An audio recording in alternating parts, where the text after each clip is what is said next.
Cool. Thanks, Rebecca, for coming on. Just for context, I'm doing a bit of content on furloughing, so for both employees and employers.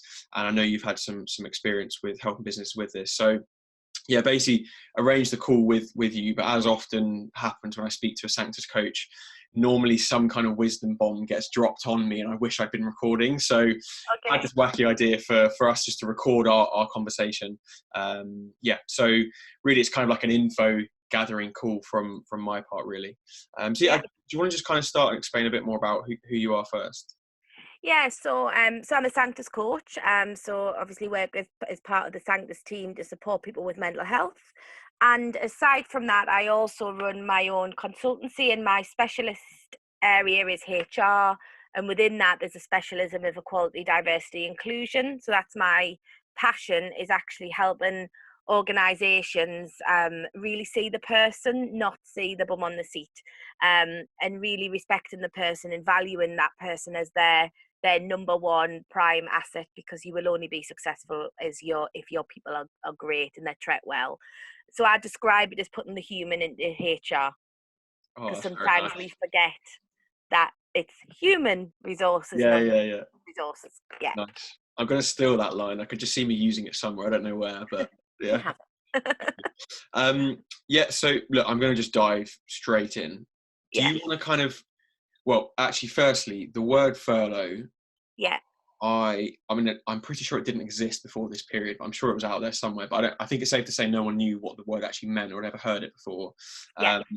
As far as I'm aware, it's a temporary leave of absence from a business, but I don't know if there's any sort of more technicality to it that you want to explain. So basically, what is furlough, and then what's been your experience with furloughing? Like, what do you do with businesses? Why is it kind of so present for you at the moment? Yeah, so furlough is a new term in terms of the UK employment landscape, and I think that's quite deliberate, so it can't be mistaken for any other processes that might already exist. It's actually an American term, so it exists in American employment legislation and practices, but not in UK. And essentially, it is like a pause button. So the way I would describe it is, organisations are in this situation where their income might have completely disappeared overnight, or their ability to deliver what they need to deliver might have disappeared overnight, or been compromised in some way. And in that time that they can't operate to the same way that they would normally do it, they still have staffing costs, and they still have all of those other operational costs to look after.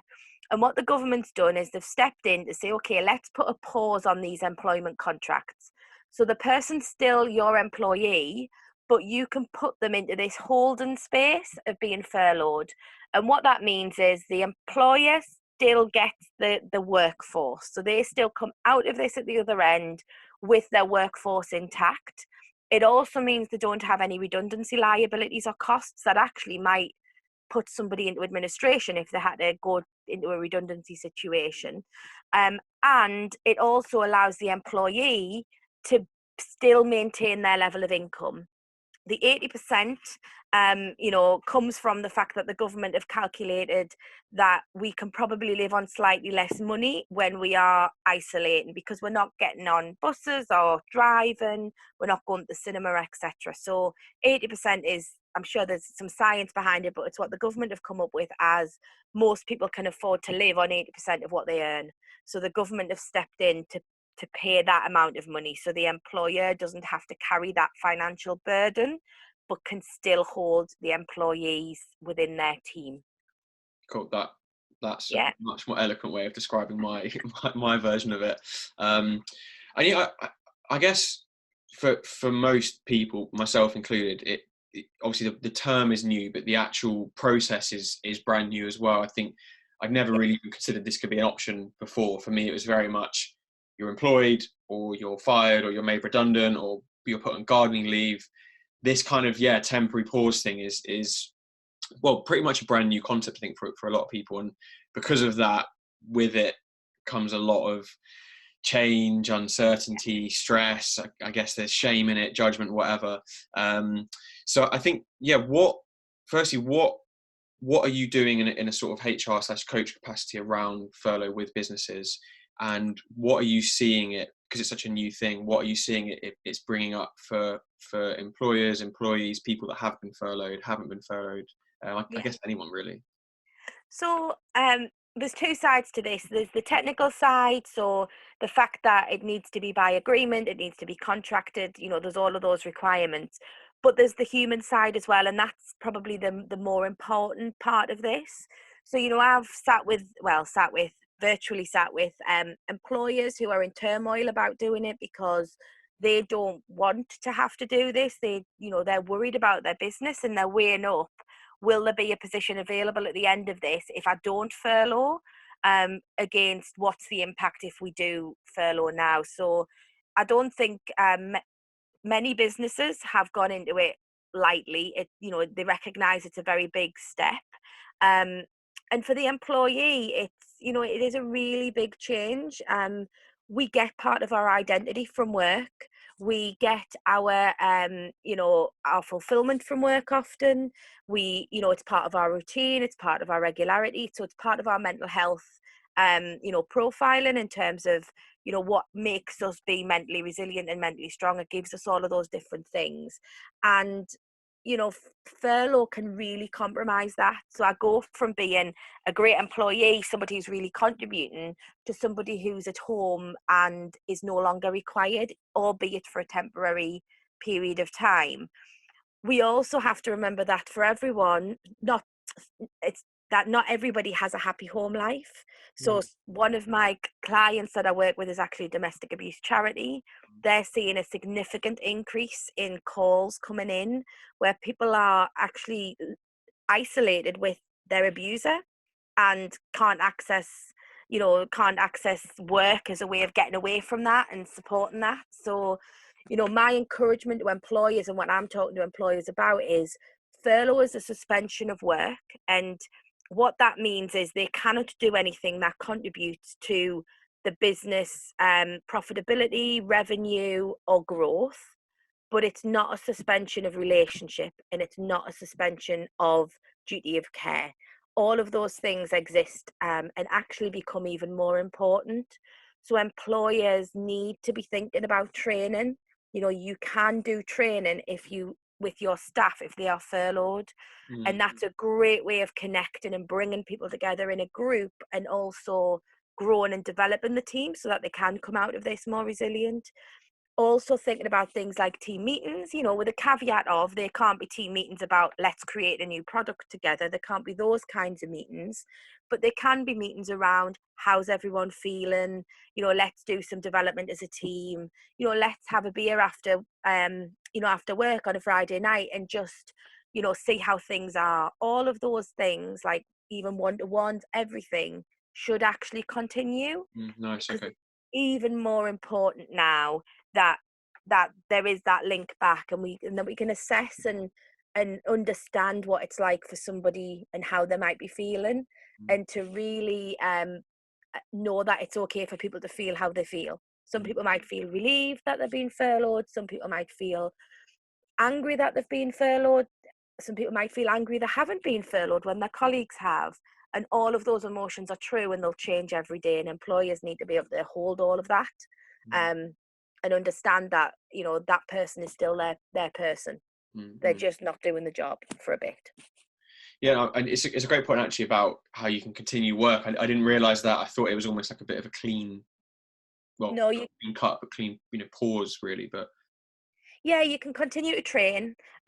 So you can't do anything that is working on or in the business, anything that's generating revenue or anything that's growing the business. You can train, and you can continue to have well-being conversations with people, because that's not about what are we doing as a business. That's about saying, how are you? How's it going? What's it like to be furloughed? What would be helpful in terms of supporting you through this time? And also a space for somebody to perhaps be able to say, I'm struggling and I need a little bit of help.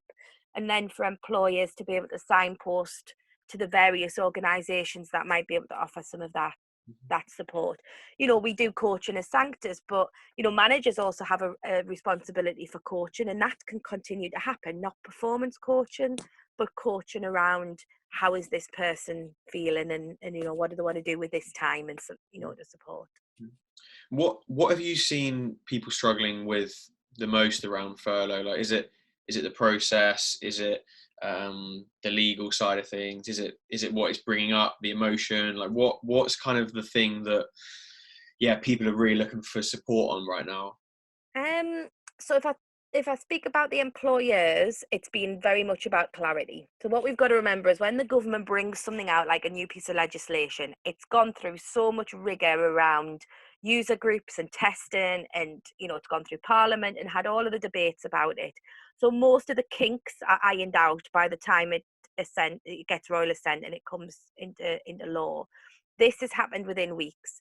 So if even this morning, I was doing a call this morning with employers, and there's still questions around things like holidays and should we pay people if they're holidaying during furlough, and what, like, there's still questions like that. And what I will say is the government have been very good in terms of updating the guidance every few days or every week, and they're answering these questions. And the Chancellor is doing live things on Twitter, like little videos answering questions. So they are trying really hard. So for employers, they've been very much caught in the process because the process has been so unclear, and they've got to protect themselves around the commerciality of it, and am I doing the right thing, and protecting against future tribunal cases and all that sort of stuff. That seems to be ending now, and employers are changing their focus now towards, I've got this team of people now in furlough, what does that actually mean, and what do I need to do to support them? For the employee, I think it's very mixed. So some people have wanted to be furloughed. So up until Sunday, so there was updated updated guidance on Sunday.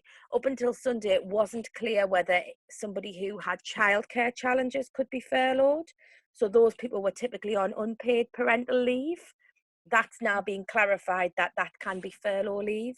So somebody who has children at home, they can't work, they can't go to work, for them it's breathing space, and it's a positive thing. Generally, obviously, I'm generalizing. Um, the same for people who are in the extremely vulnerable category. Those people can also be furloughed now.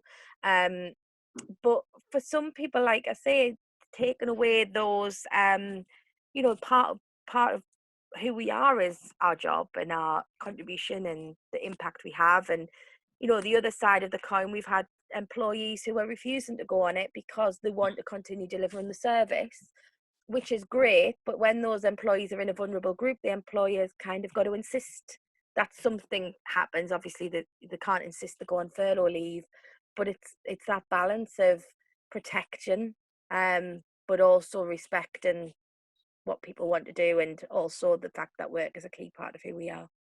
Yeah, it's interesting because we haven't, I mean, touch wood, we haven't been impacted by it yet at Sanctus, so we haven't placed anyone on furlough. Yeah.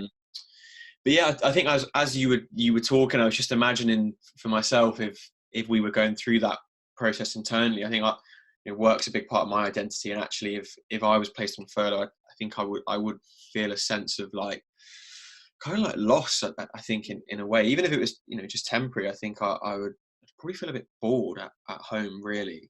And then I'm also imagining the other side. If I hadn't been furloughed, but some of my colleagues had, this is in my nature anyway. But I know I'd feel a sense of guilt. I always feel guilty about things that Yeah. aren't really my fault, but I know that would be there. So Yeah. I imagine it's bringing up so much for people right now. And I guess what do you kind of, I guess for employers and employees, what do you, not to speak about every single emotion right now, but generally, what do you sort of recommend for people that are feeling a certain way right now? Like what do they do? How do they weather it? How do they process it, deal with it? What's normal?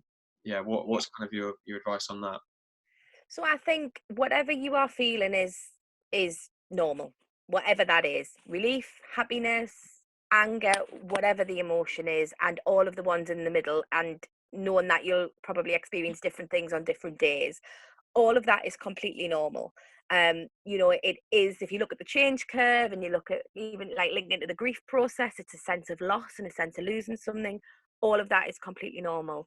And it's the same with any change, although this is a change on steroids.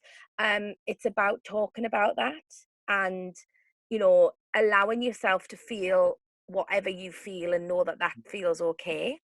Um, and also, you know, talking that through. So whether that be with your employer or your employees, you know, we would encourage um, company owners, and what I would say, you know, Sanctus have done this really well and they've done it publicly, is actually having the founders and the owners and the senior people share how they're feeling, even if those emotions are the harder emotions to talk about, you know, like, you know, frustration or whatever it is.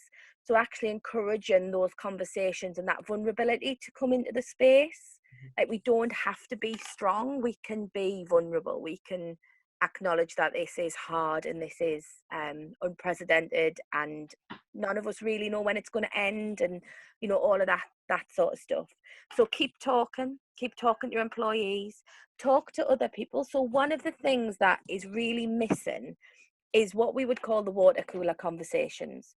So Mm. when you're in an office and you go and make a cup of tea on a morning and you bump into somebody in the kitchen and you ask them whether they saw EastEnders last night, or you ask them, you know, what they're doing at the weekend, or you ask them about the dog, whatever it is, like those informal, impromptu interactions are really valuable and really important, and they are the things that have gone, like really clearly gone. So think about, like, what, you know, who could you speak to, who's in your team, who you could just ring up and say, you know, I miss bumping into you when I make me coffee on a morning, so I'm just ringing up to have a chat. How's it going? How are things? Like, without any purpose, without any you know, without any agenda. And that's, those conversations can happen when somebody's furloughed as well, because those are not business generation conversations, those are communications, and they're informal, and they're actually person to person rather than business to person conversations. Um, so, you know, I think it's just really important to talk about it, to write about it if that helps. You know, thinking about things that you might want to do that you might not normally do. So drawing, painting, creativity, you know, thinking about ways to express how you're feeling. There's been some amazing poems that have been put out there that people have just, you know, created and shared, and there'll be like a load more that haven't been shared that are just as good. You know, all of those different things.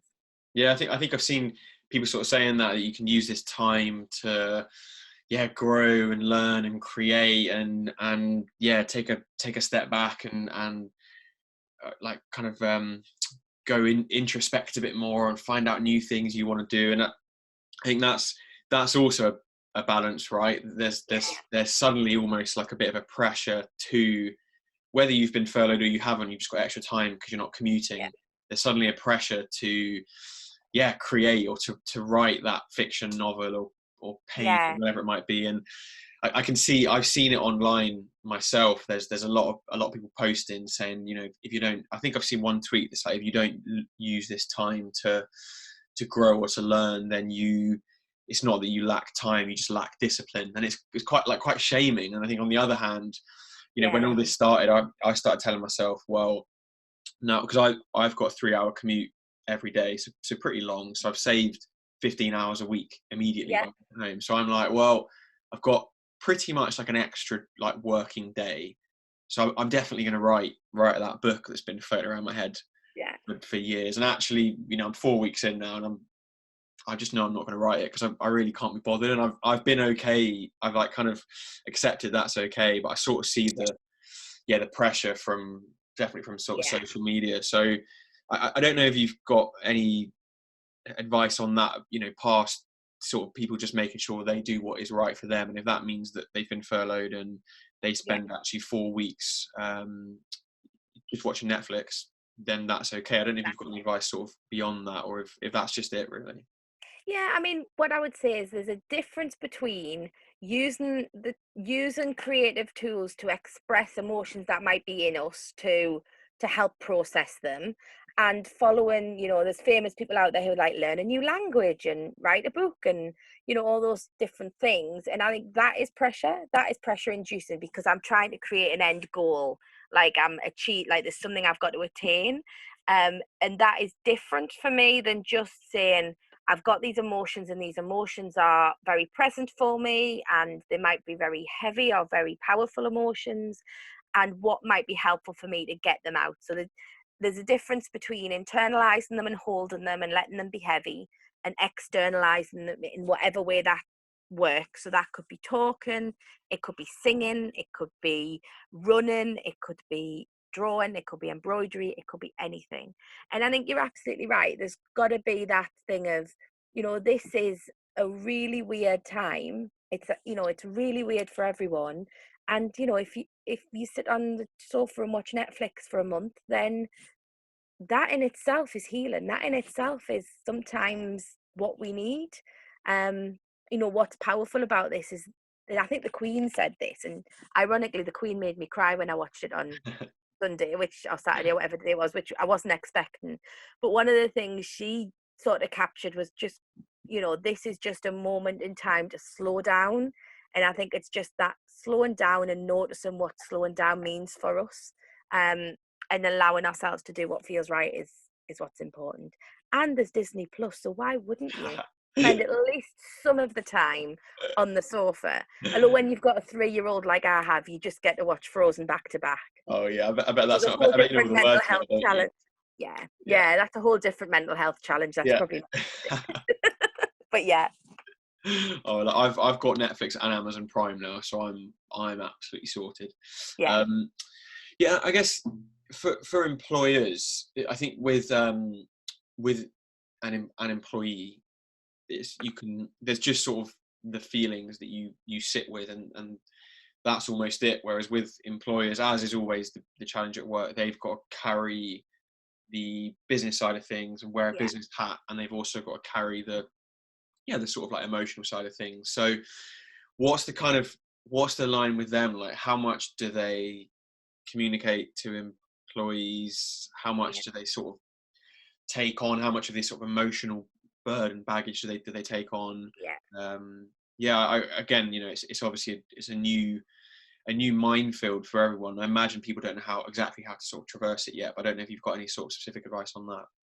So I would say, and what I've said from the beginning, and actually what I would have said before this, is the more open and honest and transparent you can be about the business and about you within that business as the leader, then the more that is going to engage people to you. So I've, spent a lot of time looking at Brené Brown's work, somebody that I really find, really interesting, the stuff she talks about. And it is that kind of vulnerability and, stepping into the arena and being that kind of really open and vulnerable person. So that would be generalized leadership advice in any circumstance. And it feels like that's more important now, because there is, there's in the air, there's a heaviness around what's going to happen at the end of this. So at the moment, the government said we'll get you through these 3 months, but what about after the 3 months? For employers, they're holding that, how quickly will sales come back? Depending on your industry, the government might say open your restaurant door. And one school of thought is everybody will flock because everybody's ready. But then there is also the risk that nobody will go because everybody's still scared. So organizations don't fully know the speed back to normal and whether normal even exists anymore, whether that's been completely changed. So I think for employers, there's this heaviness of holding the current situation as it stands today and supporting people through that. But then there's also the thinking ahead, like how long is this going to last for? What's going to happen at the end of this process? What does that look like? Will I need to make hard decisions in 3 months' time? And how do we sort of, unless they're furloughed, but how do I start to think about getting the business in for the future so that we can hit the ground running as much as possible? So I think for business owners, there is a huge challenge around all of this, and there's a real weight of responsibility, certainly the ones that I've spoke to. There's a real weight of responsibility for people's jobs, for what they're delivering, but also for keeping everything going and being strong, and it's that balance between doing all of that but also remembering that you are human. And looking after mental health, I think, is as important for the business owner as for anybody else. And sometimes business owners forget that because they're too busy being strong. And there is something about the remoteness of what we're doing makes it harder to communicate, in the sense of you don't just see somebody and say, oh, how's it going? There has to be more purpose to it. And it's almost like, whatever you do, when you need to dial up tenfold, like do it more. So companies I know are doing like complete full team briefings every week, so question and answers with the owners, sending out communications, sending out clarity, and being really honest in those different communications. So, like, if you think you're doing that enough, probably do it a little bit more, and ask people what they need. Like, what is helpful? Would it be helpful to all get on a Zoom call? Would it be helpful to send you a daily email? Would it be helpful to do something else? What would be helpful? Yeah, so I'm sort of hearing it's similar to whether you're an employee or an employer. Obviously, the situation is a little bit different, but it's kind of common threads throughout, right? Like, be Yeah. honest, be open, stay in contact with each other. However you're feeling is normal. There's no feeling that's too weird or wacky. Talk about how that is. I guess for the employer, it's a bit more asking about what other people need. For the employee, maybe it's telling people what they need. But generally, it's just maintaining that honest dialogue, right? Yeah, and I would say for an employer, so we do a lot of work. I do a lot of work with employers about values and about your culture and about what you stand for. And actually, this is the time that you really get to lean into those and live these. So I believe the good employers will come out of this and thrive. The survival failure ratio for me will be driven as much by ethics as it will by business decision and commerciality. We're already seeing big names. There's a big name supermarket who I won't name, but they were asking people to pay back time if they couldn't work, and they've done a U-turn on it because it's gone to press. But you look at those brands, and as a consumer, I look at those brands and think, I'm not going to use those brands because of how they treat their people and whether they're taking care of their people. So, I would say, if we hold humanity at the heart of everything and wrap that in a commercial decision making, because we have to do that to keep afloat, but if we hold humanity as the heart rather than money as the heart, employees are going to roll their sleeves up and do what's needed. They are going to be they're going to say, I'm all in. Like, I'm not bothered about what my job title says or what, how many hours I'm meant to be paid. When it comes to it, they're going to be all in, and they're going to be behind you and alongside you and working. But it also completely transforms who you are, your employer brand, and your brand, in terms of being known for being ethical. I know I've heard snippets along the way of the employers who aren't being ethical, and the reality is they possibly won't survive, because for me it will be it'll be based on ethics as to who survives, I think. And whilst I don't wish any employers not to exist at the end of it, my belief is the ones that do this right and put humanity at the heart of it will be the ones that come through, and they are the companies that we want to see for the future. They are the employers that we need for the future. So, if we had to put them in an order and I had to vote them through, I'd be voting the ones that have got their arm around their people and are crying with them, but also fighting for them. That's a really good point, actually. I hadn't even thought about how much of an ethical issue this is. I mean, again, I've read of a few companies, football clubs over the last few days that have U-turned, but it's almost too late, isn't it? It's, you're almost apologising because you've been caught, not because of the actual act. Like, if you've got a U-turn, great, that's a good decision, but it shows maybe I guess just like a lack of maybe being in touch with what's really going on for people. So I think that's a really good point, actually. And I like your hold humanity at the heart. Yeah. I think if you want to run a business that has legs for the long term, humanity needs to be at the heart of that. And that can be your employees, it can be your customers, it can be whoever the human beings are that are affected by what you do. They have to be at the center of that, and the commerciality wraps around that. If you do it the other way around, then actually what you're doing is exploiting people to make money, and that doesn't feel right in any setting, but it especially doesn't feel right now. One of the things that the government have come out and said is, so to be furloughed, you have to be on the payroll as of the 28th of February 2020. So what that means is some employees who've started a new job, if they've started from like the 29th of February onwards, they couldn't be furloughed, so they might find themselves on unpaid leave. The government have said, you know, ex-employers can reinstate those people no matter what the reason for leaving is. They can reinstate them and furlough them. So there's also something about looking after the people who used to be your employee, um, who is still carrying your brand and still expressing your brand by talking about their experience. So, you know, one of the things I've asked all the businesses that I've worked with is to go back and look at who's left in the last 6 weeks or whatever it is since that date, and just to check in and say, okay, what can we do to help these people? Because are these people in this really challenging situation where they've got no income because they're in a they're falling in between the cracks? And you know, regardless of why they left, even if you've sacked them, actually you can still amicably go back and say the decision will stand, we're not going back on the decision, but we are willing to reinstate you, we are willing to furlough you for this period, and then we will go back to our decision at the end of it. You don't have to change that outcome, but you are just holding out an arm of humanity to say, let's make sure you've got food on your table and that, you know, your family are looked after.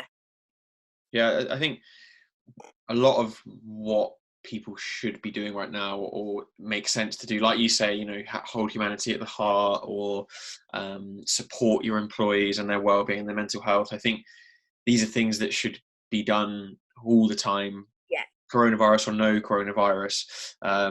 But this period has made forced everyone to think about these things, and I think, as you say, this will be the real test for businesses now. And you know, it's so noisy online that you can't, if you don't make an ethical decision, people Yeah. will find out about it very, very quickly. Yeah. People don't have a lot else to do at the moment other than be online, really. So I think like nothing's escaping anyone's attention, right? Yeah, absolutely. Yeah. Absolutely. This is the time to either stand for what you've always stood for, or actually to look in the mirror and go, you know what? Now I realize why this is important. Now I get it. And I'm going to make that change now, because now's the moment in time to do it.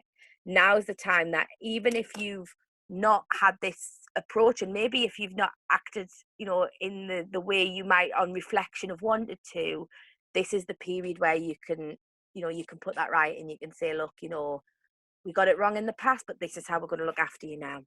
This is what we're going to do. Mm. That feels like a good sort of note to end on. Just Yeah. do the right thing, be human, whatever that looks like. Yeah. Like, look after each other. Like, Yeah. let's be a community and recognize that community is not just the people who live next door to you. Community is about saying, what do people need? And can I do it? And can I help them? And employers and employees have a huge role in that and can make a huge difference. Nice. Thank you very much, Rebecca. That was definitely useful for me. I definitely learned a thing or two. And yeah, I hope everyone else did too. Cheers, Rebecca. Thank you.